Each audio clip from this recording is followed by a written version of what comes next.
The fog rolled in from the lake like an old secret returning home. Briarwood, a town forgotten by time, lay cloaked in silence as the last bus rattled away down the dirt road, leaving Ethan Clark alone beneath the creaking sign of the Maple Hollow Inn. He had traveled 5 hours from the city, drawn not by comfort or rest, but by a legend whispered through decades, the story of the Lakeside house. The innkeeper, an elderly woman with deep lines and a permanent scowl, said nothing as he signed the guest book. But when she slid the key across the counter, her gnarled hand paused. "You're here for the house, aren't you?" she asked softly. Her eyes were gray as storm clouds. Ethan managed a polite smile. "I'm a journalist, ma'am. Just writing a piece on local folklore." The woman's lips pressed into a thin line. "It's not folklore," she muttered. "It's the truth. People go there and don't come back." Before he could respond, she turned away, muttering prayers under her breath. Outside, the mist deepened, blurring the treetops and the dim outline of Mirror Lake. Somewhere beyond that still water, he knew, the old mansion waited, the place that had haunted Briarwood's silence for generations. That night, sleep eluded him. The wind scraped branches against his window like restless fingers, and in the distance he thought he heard the faint tolling of a bell, though there were no churches nearby. By dawn, he packed his camera, recorder, and notebook and set out toward the lake. The forest was damp and quiet, the path lined with moss-covered stones that disappeared beneath his boots. Crows gathered on the branches above, watching in uneasy silence. The air smelled faintly of rain and rust. When the trees parted, the lake stretched before him, a mirror of cold gray glass. Across its still surface loomed the mansion, its chimneys broken, its windows dark and hollow. Even from the shore, he could feel its weight, the oppressive presence of something alive yet long dead. Renting a small wooden rowboat from a fisherman at the pier, Ethan pushed into the fog. The water was unnaturally calm, reflecting his pale face between strokes. Halfway across, his oar struck something solid, perhaps a submerged branch, but when he peered over the side, he saw only ripples fading into blackness. A single lily floated by, white and flawless, though winter had stripped the rest of the lake bare. When he finally reached the far dock, the boards groaned under his step as if sighing at his arrival. The grass around the mansion was overgrown, the garden devoured by weeds. Ivy crept up the stone walls like veins on a corpse. The front door, once grand, hung slightly ajar.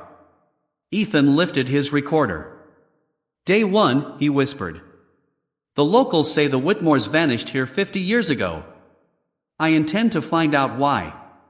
Then, with the wind breathing through the trees and the lake whispering behind him, he entered the house. Inside, dust coated everything like snow. The grand hall stretched wide, its staircase sweeping upward into darkness. Portraits lined the walls, the Whitmore family, he presumed, their painted eyes fixed in expressions too lifelike for comfort. A chandelier hung crookedly from the ceiling, its crystals dull with grime. When Ethan's flashlight beam passed over the floor, he saw the faint impression of footprints, leading inward though no one had walked there for years. He followed them into a drawing room where the air smelled of mildew and burnt oil. A piano stood in one corner, its lid open, keys yellowed and cracked. On top of it lay a family photograph, Mr. Whitmore, stern-faced, his wife, elegant and pale, and their 2 children, a boy and a girl, smiling faintly at the camera. Behind them was the lake, frozen mid-wave, eternal. Beneath the frame, a scrap of paper rested, "She calls to me from the water." Ethan frowned, slipping it into his notebook. As he explored, the wind picked up outside, moaning through broken shutters. The temperature dropped sharply. Upstairs, something thudded once, twice, deliberate. He froze. "Probably an animal," he muttered, though his voice trembled. Slowly, he ascended the stairs, the wood creaking under his weight. The air grew colder with each step, heavy with the scent of damp earth. At the top, the corridor stretched long and narrow, lined with doors. The nearest one was slightly open. Ethan pushed it wider and shone his light inside. A bedroom, canopy bed, dusty vanity, cracked mirror. He approached the mirror and saw his own reflection, pale and anxious, but behind him, in the glass, a woman's shape lingered by the doorway. He spun around. The hall was empty. When he turned back, the reflection was gone. He decided to end his search for the night. But as he descended, the clock on the mantel, silent until now, began to tick. Slowly. Loudly. He stopped. The hands pointed to midnight, though it was barely past 6. He moved closer, staring at the clock's face, and saw that behind the glass, the reflection of the room shimmered slightly, like rippling water. Then the pendulum swung once, twice, and stopped again. The silence that followed was so deep it seemed to crush his breath. A whisper broke it, faint and wet, as if carried through the walls. "Welcome home." Ethan's flashlight flickered and died. He stood in darkness, heart pounding. Then, from the corner of the room, came the sound of dripping, steady, deliberate. He turned the light back on. A trail of wet footprints led away from him, glistening faintly on the wooden floor, and vanished into the shadows of the hall. Ethan woke the next morning slumped in a chair by the window, his flashlight dead beside him. Sunlight, weak and pale, struggled through the mist outside. He could hardly remember how he had fallen asleep, only that the whispers had continued through the night, soft, coaxing, always just beyond comprehension. Determined to regain control, he set about examining the mansion systematically. The ground floor yielded little tattered furniture, old letters, fragments of newspapers from the 1930s. But in the study, behind a row of decayed books, he found a journal. The first page bore the initials C.W. Clara Whitmore. Her entries began innocently, notes about her children, her husband's business, and the tranquility of the lakeside. But soon her tone darkened. "There is a woman in the water," one entry read. "She looks like me. She knows my name." Another described sleepless nights, the sound of singing beneath her window, the scent of lilies filling the room though none grew nearby. Her handwriting grew frantic, looping wildly across the page. "She wants me to come with her.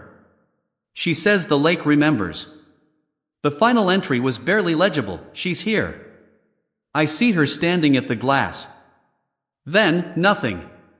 Ethan exhaled, his pulse quickening.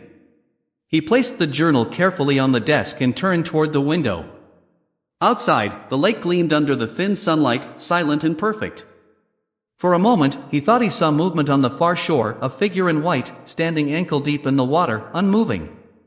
He blinked, and she was gone. "Optical illusion," he muttered, though his throat felt dry. He spent the afternoon documenting the interior with his camera, narrating his thoughts into the recorder. The creaking of the house seemed to answer him, each groan of the timbers matching his heartbeat.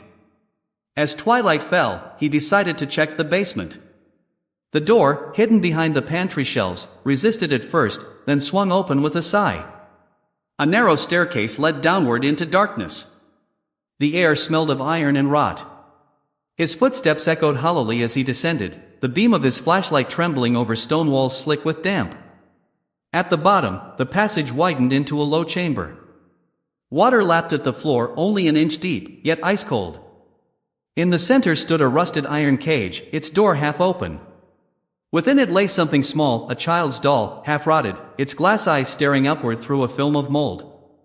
Ethan's breath caught. Around the walls, strange symbols were carved into the stone, circles intersected with lines, old runes, perhaps, or something older still. He leaned closer, tracing one with his hand, and the temperature dropped so suddenly his breath turned white. Then, faintly, he heard it, a melody, slow and sad, like a lullaby sung underwater. He turned, scanning the room, but the sound came from everywhere, vibrating through the walls and his bones. "Who's there?" he shouted, but the only reply was the sound of dripping and the faint ripple of water behind him. He turned his light toward the sound and froze. A figure was rising from the flooded floor, hair streaming like black weeds, skin pale and translucent as frost. Her face was indistinct, features blurred by the shifting water, but her eyes gleamed with terrible clarity. She took one step toward him, the water parting silently around her. Ethan stumbled back, the beam shaking. "Stay away," he gasped. She paused, tilting her head as if studying him. Then, in a voice that was both a whisper and a gurgle, she said, "You shouldn't have come." The light flickered again, and when it steadied, the chamber was empty. Only the doll remained, floating gently in the water, its cracked lips curved into what might have been a smile. Ethan fled up the stairs, slamming the door behind him. He leaned against it, chest heaving, until the silence of the house returned, deep, listening. He packed his things in haste, ready to leave, but when he stepped outside, the world had changed. The fog was thicker than before, the path to the pier gone. He could not even see the lake, though he could hear it lapping softly, closer than it should be. And through the mist came a voice, low and melodic, calling his name.